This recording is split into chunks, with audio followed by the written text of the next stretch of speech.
Spectateurs de Canal Congo Télévision, merci de nous suivre à travers ce magazine Au-delà de l'actualité. Nous recevons ce soir un communicateur du regroupement politique Alliance de forces démocratiques du Congo et allié AFDCA. Il s'agit bien de Maître Yvon Yanga, qui j'ai dit bonsoir Maître. Bonsoir Madame Gisèle. Merci d'avoir répondu à notre invitation. Merci bien.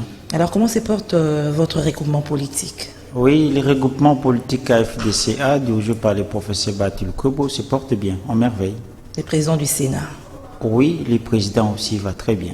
Alors, vous avez fait une déclaration dernièrement soutenant la candidature de Félix-Antoine Tshisekedi, le chef de l'État, pour les élections de 2023. C'est-à-dire quoi? Votre autorité morale n'a plus d'ambition et maintenant là, il soutient Félix Tshisekedi. Bon, vous savez bien que nous appartenons à une famille politique dénommée Union Sacrée de la Nation, notre grande famille politique qui est dirigée par le chef direct de cette famille politique, le président de la République actuelle en exercice.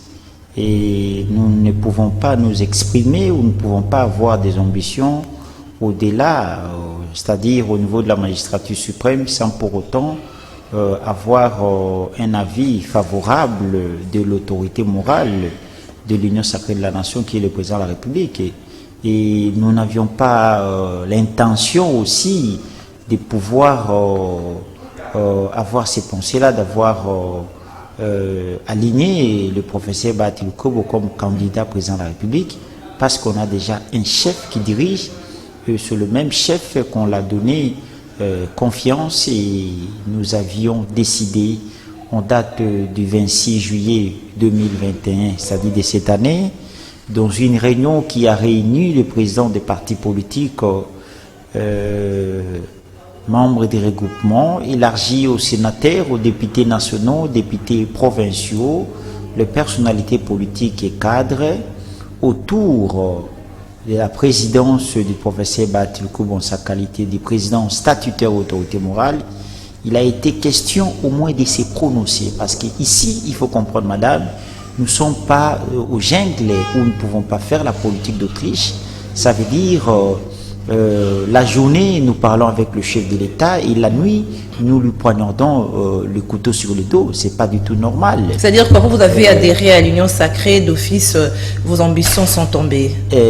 Madame, laissez-moi parler, parce que on se parler des ambitions quand vous dites que les ambitions sont tombées. On sentait ça dans le chef de votre autorité morale. Hein? Vous avez droit de penser à cela, madame. La liberté de penser et d'opinion est garantie par la Constitution. Vous pouvez penser comme vous voulez, mais en ce qui concerne le professeur Bahati, il n'y a pas eu des ambitions de ce que vous voulez dire là.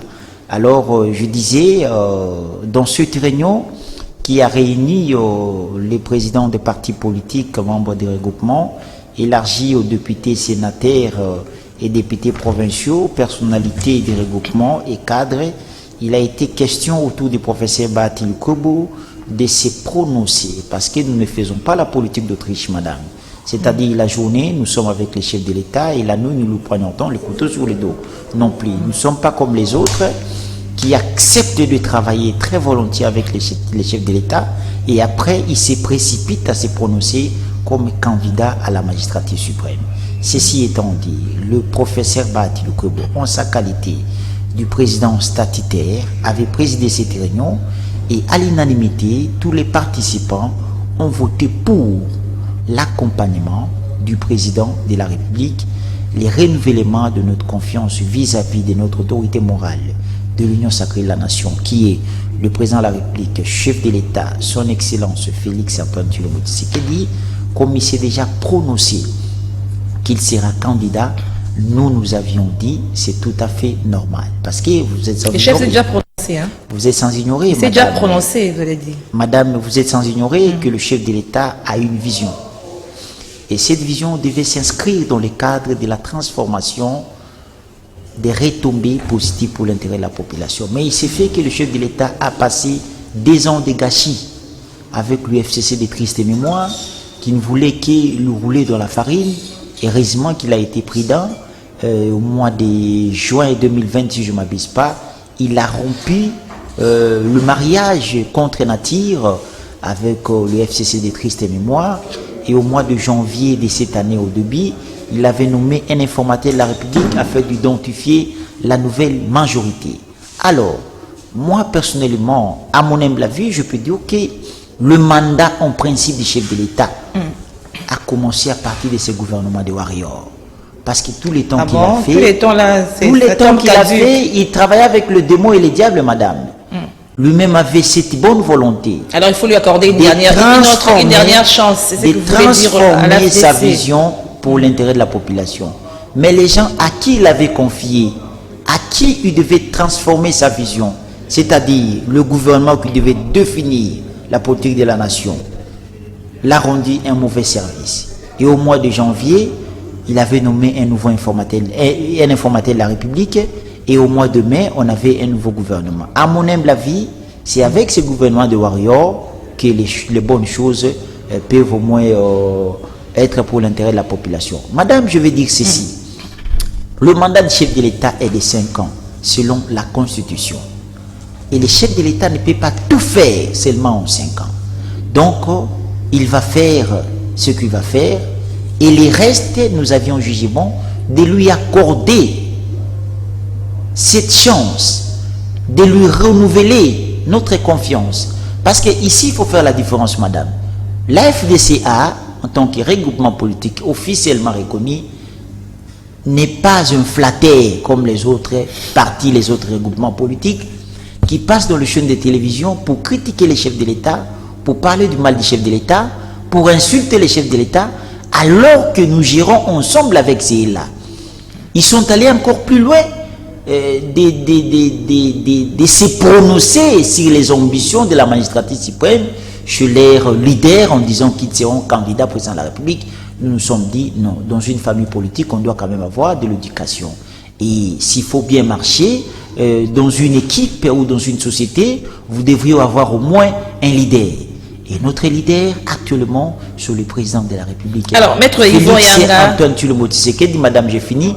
Voilà pourquoi on n'a pas eu le temps de manger les mots. Nous nous sommes prononcés en faveur du renouvellement de la confiance et nous allons soutenir le président de la République horizon des élections prochaines. Alors, Maître Yanga, je rappelle que vous êtes communicateur de la FDCA. Et alors, vous avez dit, vous soutenez la candidature, la FDC bien sûr, de Félix Tshisekedi en 2023. Qu'est-ce qui vous a poussé à soutenir cette candidature, d'autant plus que vous venez de dire que tout ce qu'il a passé comme gouvernance en 2018 jusqu'à ces jours, hein, ça tombe caduque parce qu'il était bloqué. Donc, comment vous commencez à les juger à partir du gouvernement de Warrior? Qu'est-ce qui vous a poussé à le choisir comme votre candidat en 2023? Bon, personnellement, madame, je ne peux pas parler du jugement. On ne juge pas le président de la République, nous évaluons. Évaluer, oui. Nous évaluons chaque année. Chaque année, on l'évalue. Et à la fin de son quinquennat, nous allons faire un bilan. Un bilan par rapport à ce qu'il a fait et par rapport à ses promesses. Madame, le chef de l'État fait trop de discours. Et ces discours, il le fait avec une volonté manifeste de changer les systèmes de fonctionnement de ces pays à tous les niveaux. Vous êtes sans ignorer que dans le secteur de la santé, dans le secteur de la défense, dans le secteur de la sécurité, dans le secteur de l'économie nationale, dans le secteur de l'éducation, le chef de l'État a transformé sa vision. Il a instruit aux membres du gouvernement. Il les a informés, il les a dit que nous sommes redevables tous vis-à-vis du souverain primaire. Il faut attendre 2023. Cette volonté manifeste que nous avions vue depuis le début de son quinquennat, c'est-à-dire depuis 2019 au mois de janvier, qui se transforme petit à petit aux retombées positives de la population, bien qu'il y avait de pièges avec son ancien partenaire de triste mémoire qu'ils avaient signé de mariage contre nature. Quand il a rompu ce mariage, aujourd'hui, nous voyons, par exemple, madame, je vais parler dans le secteur de l'économie nationale, qui est à la baisse. C'est grâce à la politique. C'est déjà une réalité. Oui, c'est une réalité, madame. Grâce à la politique et de la bonne gestion du ministre de l'économie nationale, excellent Jean-Marie Kalumba. Mais cet esprit est animé par la vision politique du chef de l'État qui l'a instruit à son chef de gouvernement qui est Sama Lukonde, que je vais voir clair dans la gestion de la République. Madame, si vous avez un parcours au moins de 100 km et que les gens voient que vous avez la volonté de faire les 100 km à pied et que vous avez déjà fait 15 km ou 10 km, les gens diront, ils vont vous accompagner. Ah, on évalue quelqu'un sur base de la volonté. Excusez-moi, madame. Sur base des discours. Mais, madame, ce qui ne fait pas avancer notre pays, c'est la volonté politique, madame Gisèle. C'est pas on va évaluer madame sur base de volonté ou de matérialisation de cette volonté. D'abord, il faut qu'il y ait d'abord la volonté politique. Si vous n'avez pas la volonté politique, vous n'y arriverez pas, madame. Vous voyez, on était avec M. Kabila, c'est à plusieurs fois qu'on l'a conseillé pour que les choses marchent bien. Mais comme il y avait la manque de volonté politique, rien ne marchait, madame. Il faut qu'on se le dise. Comment vous pouvez mettre votre vision dans les actions politiques pour l'intérêt de la population si vous n'avez pas une bonne volonté politique? C'est d'abord la volonté. Donc tous les discours que le chef de l'État fait, il exprime sa volonté politique. Et cette volonté se transforme dans les retombées positives, ce que nous voyons aujourd'hui dans le secteur de la défense. Vous allez me dire, est-ce qu'il nous manquait la volonté politique de décréter l'état de siège à la partie est du pays? Vous allez me dire aujourd'hui qu'il n'y a pas de retombées? Et au regard de l'article 43 de la Constitution, qui stipule la gratuité de l'enseignement, est-ce qu'il y avait la volonté politique pour que cela soit réalisé? Il y avait la volonté politique, madame. Voilà pourquoi je le dis, il faut d'abord qu'il y ait la volonté politique. C'est à partir de la volonté politique que vous serez en mesure de transformer ce que vous pensez comme vision en pratique pour les intérêts positifs de la population. Vous n'êtes pas là en train de flatter des présidents de la République parce madame, que vous avez des postes jutés, madame président Gisèle, du Sénat, à l'économie, au travail aussi. Hein. Madame Gisèle, moi qui vous parle ici dans votre chaîne de télévision CCTV, je ne suis pas un flatté. Vous non, savez, votre regroupement, vous connaissez, même les regroupements politiques, vous connaissez que on a été victime du braquage politique par les FCC à l'époque. Et on nous avait arraché tous nos droits, qui sont les droits légitimes, qui sont les droits absolus. Mais notre déclaration, si je ne m'abuse pas, c'était en date du 5 avril 2019, qu'on appartenait jusqu'au jour d'aujourd'hui à la majorité parlementaire, et on soutenait la vision du chef de l'État à l'époque, alors que nous avons été victimes du braquage politique. Et jusqu'au jour d'aujourd'hui, nous continuons à les soutenir, du moins un peu. À l'époque, on soutenait le chef de l'État, alors qu'on était victime du braquage politique. Aujourd'hui, nous continuons à les soutenir, vous nous dites que nous sommes des faters? C'est faux, madame. Donc, il faut faire la rétrospective pour comprendre qu'est-ce que nous sommes en train de faire. Voilà. Mais Steve Mbika a dit que vous l'avez copié avec votre bras de fer, là, avec votre ancien collaborateur au sein de du regroupement, Steve Mbika, et qui vous accuse d'avoir copié son soutien, celui qui soutenait avant le chef de l'État. Qui est Steve Mbika, madame? Il était proche de vous. Hein? Je n'ai pas de commentaire à faire là-dessus. Steve Mbika, d'abord, n'était pas élu comme député national. Il faut qu'on se le dise, madame. Le président fédéral de la FDC, le camarade Guy Richard, qui a été élu, et Steve Mbika coopérait avec lui jour et nuit pour qu'il cède cette place. Alors nous n'avons pas besoin de détailler toutes les vérités ici. Mais ce Steve Mbika, dans sa vie, il n'a jamais eu 4 députés nationaux. Il n'a jamais eu même 2 députés nationaux dans sa vie. C'est grâce à la FDCA qu'il a été aligné. Et la personne qui vous parle aujourd'hui, moi, M. Ivo Yanga, j'avais reçu M. Steve Mbika après avoir fait le ronde dans tous les regroupements politiques, qu'il a été refusé et chassé.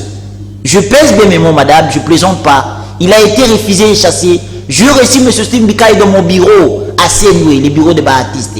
Je l'ai amené chez l'autorité morale. Et c'est l'autorité morale, à l'époque, M. Steve Mbika était ministre en fonction et il a payé pour lui les frais de caution de dépôt de candidature. Il lui a donné les frais de campagne électorale et c'est grâce aux candidats du PT qui étaient alignés sur la liste AFDCA que M. Steve Mbika aujourd'hui se permet de dire n'importe quoi. Je vais dire ceci, madame Gisèle. Je vous ai parlé ici que nous avions été victimes de braquage politique. Oui. Mais ce Steve Mbika se permet de laisser couler dans le moule du FCC. Il s'est laissé passer d'un deux mots pour trahir le professeur Bahati Lukobo dans le cas adverse du FCC de triste mémoire. À l'époque, nous étions avec les chefs de l'État avec une souffrance politique parce qu'on a été victime, on soutenait les chefs de l'État, nous continuons à les soutenir. Mais M. Stimbikaï était avec le démon, ce même monsieur-là. Et quand il est revenu à la raison, au Bercail, c'est-à-dire dans sa grande famille AFDCA, au lieu d'être humble, il vient avec arrogance. Voilà pourquoi on l'a fait montrer les documents que le ministère de l'Intérieur, en qualité de régulateur des partis politiques, a été informé que M. Stimbikaï ne fait pas partie du regroupement politique AFDCA suite à son indiscipline politique. Voilà, madame, M. Stimbikaï cherche maintenant un petit trou où il peut sortir. Et il commence à dire, à parler du front patriotique, quelque chose qui existe et qui est dans l'imaginaire. Madame Gisèle, je n'ai pas assez du temps de parler de M. Stimbikaï parce qu'il ne m'intéresse pas. Parlons de votre soutien à la candidature du chef d'État. Parfait, c'est ce qui est important. Pour 2023, est-ce que vous croyez vraiment qu'en 2023, il y aura élection à l'allure vent des choses? Madame Gisèle, c'est une question très pertinente et saillante. Au regard de l'article 211 de la Constitution, je pense que vous êtes sans ignorer qu'il y a une institution appui à la démocratie qui s'appelle CNI, la Commission électorale nationale indépendante, qui est censée d'organiser les élections. Ce n'est pas moi et vous. Si la CNI trouve que les conditions sont bonnes, ou encore il y a possibilité, ou tous les moyens sont mis à sa disposition pour organiser les élections, il le fera. Donc ce n'est pas à moi et vous de dire que la CENI va organiser les élections ou pas. En plus, il ne faut pas oublier que nous traversons le moment très critique et difficile à supporter sur le plan économique par rapport à cette pandémie qui fait les rages de le monde, madame. Donc je peux confirmer qu'en 2023 il y aura élection, mais je peux le dire sous réserve parce que ce n'est pas moi, M. Yvon Yanga, ni la FDCA du professeur Batil Kobo qui organise les élections. Plutôt une institution appuyée à la démocratie au regard de l'article 211 de la Constitution qui est censé de nous dire oui je suis prêt à organiser, ou il peut demander encore une remise, il peut solliciter une remise d'une année, 2 ans, 3 ans, ça dépend, ce n'est pas moi qui le dis, donc ça dépend de l'atmosphère politique, l'atmosphère financière et consorts qui peut permettre à cette institution appuyée à la démocratie qui est censée d'organiser les élections de nous confirmer, nous les acteurs politiques, que je suis prêt ou je ne suis pas prêt. Voilà ma réponse, madame. Donc vous croyez vraiment à la tenue des élections malgré les cacophonies qui s'observent ces derniers temps? Bien sûr, madame, bien sûr, avec parce ce qui que s'est passé avec les confessions religieuses. le président de la République n'a pas intention de rester éternellement au pouvoir. Et tel que je connais le fils de Papa Etienne Tshisekedi de Rez Mémoire, il va respecter la Constitution. Mais je le dis, je le répète, je parle sous réserve. Je ne suis pas la CENI, je ne suis pas les porte-parole de la CENI, ni les rapporteurs de la CENI pour confirmer la date fixe des élections et vous dire que ça aura lieu en 2023 ou pas. Mais laissons le temps au temps et chacun doit faire son travail. Voilà. Mais il y a déjà des voix qui s'élèvent pour poser, de mettre des garde-fous face à un quelconque glissement, d'où la création même du front contre les glissements. Qu'est-ce que vous pensez de cela? Madame, vous parlez des glissements, vous faites allusion à quoi par rapport à ces glissements? C'est-à-dire dépasser le délai de la tenue des élections. Mais je viens de vous dire, madame, ce n'est pas moi et vous qui va fixer les délais. Non, mais qu'est-ce que vous pensez du front contre les glissements? Des gens qui voient déjà qu'il peut y avoir un danger, qui soupçonnent déjà des glissements, et alors il faut déjà des garde-fous. Madame, je ne peux pas inventer la roue. La Constitution prévoit, au regard de l'article 211, seule l'institution habilitée à organiser les élections, cette institution appuie à la démocratie, autrement appelée CNI, c'est lui qui est habilité de nous dire « je suis prêt à organiser les élections ». S'il nous dit « madame, en 2023, nous irons aux élections », mais si la CNI nous dit « il y a telle contrainte, il y a telle contrainte, il y a telle contrainte », on n'a qu'à se soumettre. Ce n'est pas moi et vous, ni encore le président de la République. Le président peut tout disposer, mais à la dernière seconde, la CENI peut dire que je suis bloqué quelque part. Tout comme la CENI peut dire que je suis prêt. Madame, je ne suis pas porte-parole de la CENI. Vous êtes journaliste de profession. Vous connaissez où se trouve l'adresse de cette centrale électorale. Je crois bientôt là, il y aura des fumées blanches et que nous aurons le président de cette institution appuyée à la démocratie. Vous pouvez aller et faire vos investigations, vos questionnements par rapport à la date fixe des élections. Mais je crois qu'on n'a pas intention de violer la Constitution, mais laissons le temps au temps et donnons chacun son travail, c'est-à-dire laissons la CENI organiser les élections. Voilà. La FDCA soutient la candidature de Félix Tshisekedi pour en 2023. Est-ce que vous croyez aujourd'hui, s'il y a élection en 2023, Félix Tshisekedi sera réélu? Madame, je n'ai pas la langue du bois, je ne mange pas mes mots, je ne patauge pas. La FDC avait plus de 1 500 000 voix. Donc vous ramenez tous Madame, Félix. Laissez-moi vous dire, mais madame. Mais les donnes ont changé. Hein? Laissez-moi vous dire, madame. Nous avons 41 députés nationaux, 71 députés provinciaux, 13 sénateurs. Nous avons des gouverneurs, des vice-gouverneurs. Jusqu'au jour d'aujourd'hui, cette confiance que nos électeurs nous ont donnée en 2018, ils vont renouveler, est encore assurée. Je vous ai dit qu'avec la volonté politique, avec l'évaluation que nous avions faite de la vision politique du chef de l'État, madame, je vous rassure, avec conviction, que le président de la République sera réélu. Avec tout ce qu'il y a comme social. Non, madame, social de la population. Écoutez, madame, il est difficile dans un pays que les choses changent à moins de 5 ans, à moins de 10 ans, à moins de 15 ans. Il faut combien de temps? Non, en fait, la Brésil a développé dans combien d'années? La Russie, l'Angleterre. Donc il faut lui donner encore plusieurs mandats. On ne donne pas au président Félix plusieurs mandats. Mais quand vous dites pas moins de 15 ans, la Constitution donne 2 mandats seulement. Et nous avions dit, nous allons soutenir le chef de l'État au prochain mandat, à condition que la Constitution change.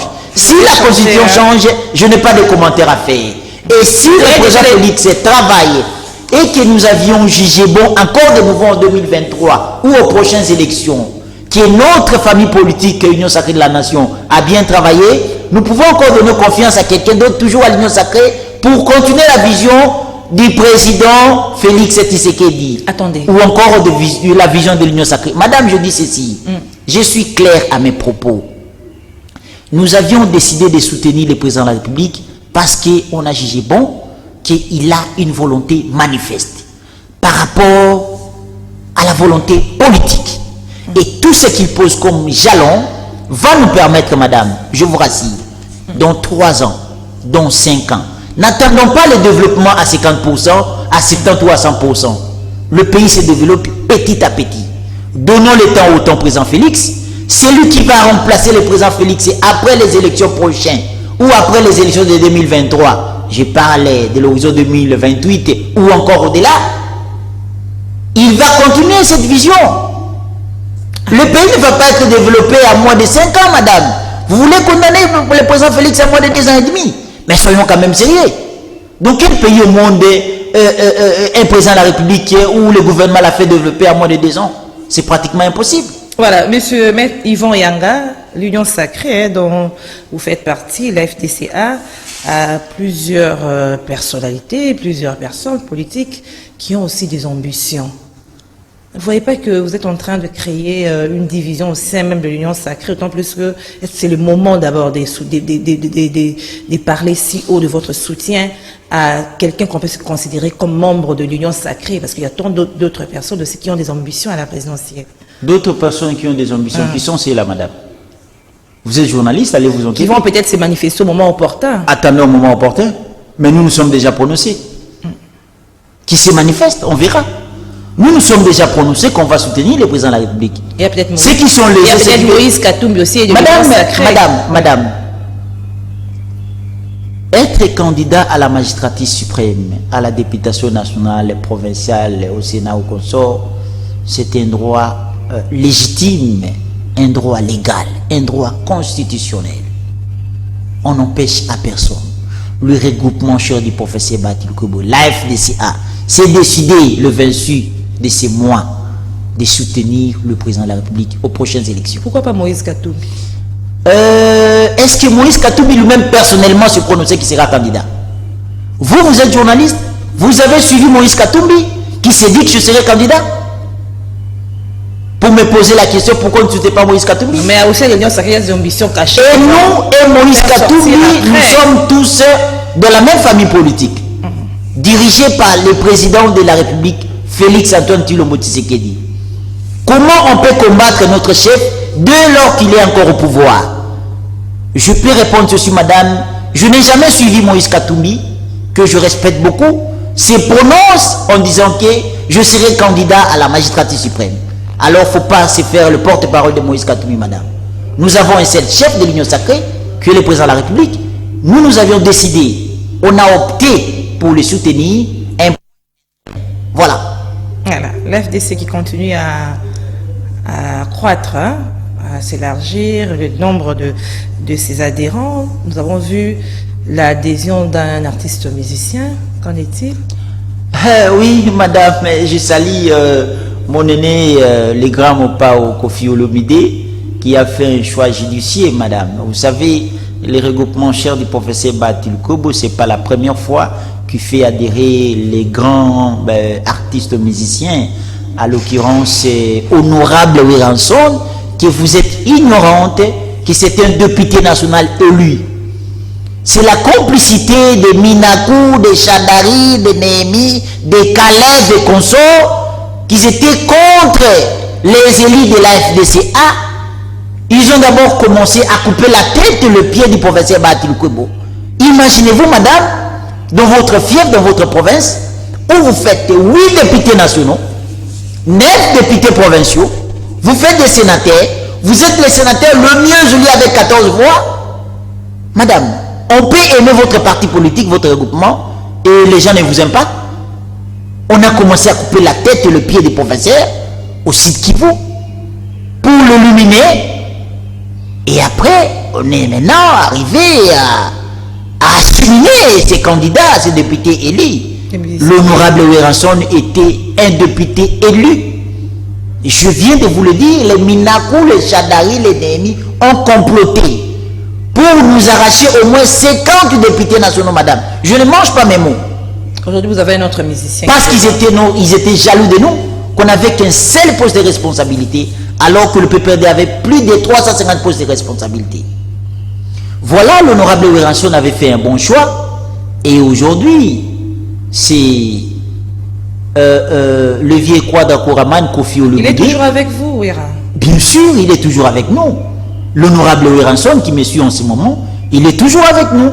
Et je vous confirme qu'il sera élu en 2020 ou aux prochaines élections.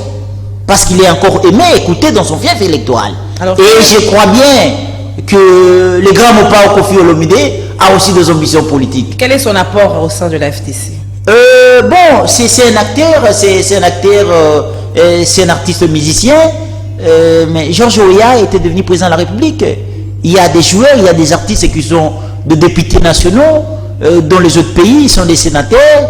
Le fait d'être un artiste musicien, ce n'est pas un synonyme d'un défaut, mais c'est son métier. Mais sans doute, madame, mais le vieux Kofi, c'est aussi un vieux intellectuel. Hein? Il est capable de relever le défi du pays.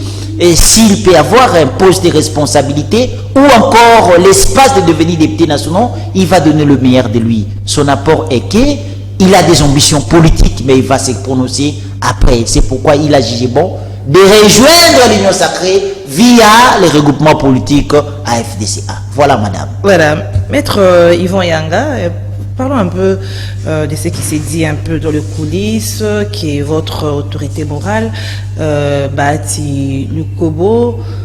On les traite, si je peux dire, un peu d'égoïsme, c'est-à-dire quoi? Quand il y a un poste au sein de... qui est quoi ça? Réservé à l'FDC, c'est lui qui saute dessus. Cette fois-ci, c'est un peu différent parce que vous en avez eu plusieurs, hein? Mais lui, il a pris les meilleurs. Qu'est-ce que vous répondez? Vous répondez à ces gens qui l'accusent d'égoïsme. Qui les traite de l'égoïsme, madame? Il est toujours derrière les postes. Non, qui les traite? Vous êtes là, il peut aussi rester. Il n'a jamais été dans le bord sur le bord de touche. Excusez, madame, vous avez dit on le traite. Qui les traite? L'opinion. Quelle opinion, madame? C'est moi qui pose des questions. Ah, madame la journaliste, madame Gisèle, je ne pense pas. Bon, vous avez droit de réfléchir à votre manière. Moi, tel que vous me voyez ici, Je suis avec le professeur, ça fait des années. Si on demandait mon choix, on l'a élu au Congrès 3 fois, en 2011, en 2015 et en 2020. Toujours lui. Mais madame, ce n'est pas question de toujours lui. Nous parlons chez nous, c'est la méritocratie. Vous voulez me dire au niveau du portefeuille, à l'économie nationale, au travail, et le vice-ministre du travail, le vice-ministre des transports, c'est toujours le professeur Bahati qui assume ses postes de responsabilité. La personne physique du professeur Bahati Lukobo n'a droit qu'à un seul poste. Et le reste des postes, c'est pour ses collaborateurs. Au Sénat, il a plusieurs collaborateurs. Les postes ministériels qu'on a confiés au regroupement politique, dont il est le numéro 1, est-ce que c'est lui qui les gère? Non plus. Ce sont ses collaborateurs qui gèrent ça.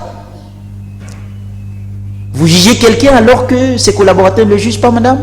Vous avez le droit de réfléchir à votre manière. Voilà. Je rappelle que nous avons reçu ce soir Maître Yvan Yanga. Il est communicateur de l'Alliance des forces démocratiques du Congo et alliés, FDC, qui a comme autorité morale le président du Sénat, Modeste Bahati. Bien sûr, madame, mais permettez-moi pour 2 secondes de faire appel au regroupement politique qui constitue cette méga plateforme politique et union sacrée dont boitez les pas de se prononcer, madame. Nous ne voulons pas qu'il nous amène à la situation où on avait Dieu le Père à l'époque. Jusqu'à la dernière seconde, on était au bureau, on ne savait pas qui est le candidat. Et pour subitement, tellement que les choix étaient biaisés de toute qualité, l'IFCC nous a fait chier, madame. C'était un mauvais choix. C'est le moment de se prononcer. Nous avons un seul candidat à la magistrature suprême et les regroupements qui constituent l'Union sacrée doivent se prononcer en faveur de notre candidat. Non, il ne faut pas pousser pour préparer, je ne pose pas. Je fais appel, madame, je ne pose personne. Je n'oblige personne. Mais je crois que c'est pour bientôt les autres regroupements politiques qui vont commencer à se prononcer en faveur de celui qui a une vision de changer ce pays. Voilà. Merci, Maître Yvan Yanga. Mais j'ajoute, je le dis qu'on ne peut pas servir le pays seulement que si on est président de la République. On peut servir le pays si on est chef de la rue, chef du quartier, ministre, gouverneur, administrateur du territoire et consort. Donc, on a un leader de l'Union sacrée et nous l'accompagnons de sa vision. Nous aussi, nous allons servir le pays à notre manière. Il peut servir autrement, le pays. Mais il a servi autrement pendant 37 ans. Il était à l'opposition, madame. Merci. Voilà. C'est la fin de notre magazine. Merci, madame. Merci. C'est moi qui vous remercie. Fidèles téléspectateurs du magazine Au-delà de l'actualité, nous nous retrouvons le mercredi prochain à 21h10. Au revoir. La rediffusion, c'est jeudi à 13h30. Au revoir.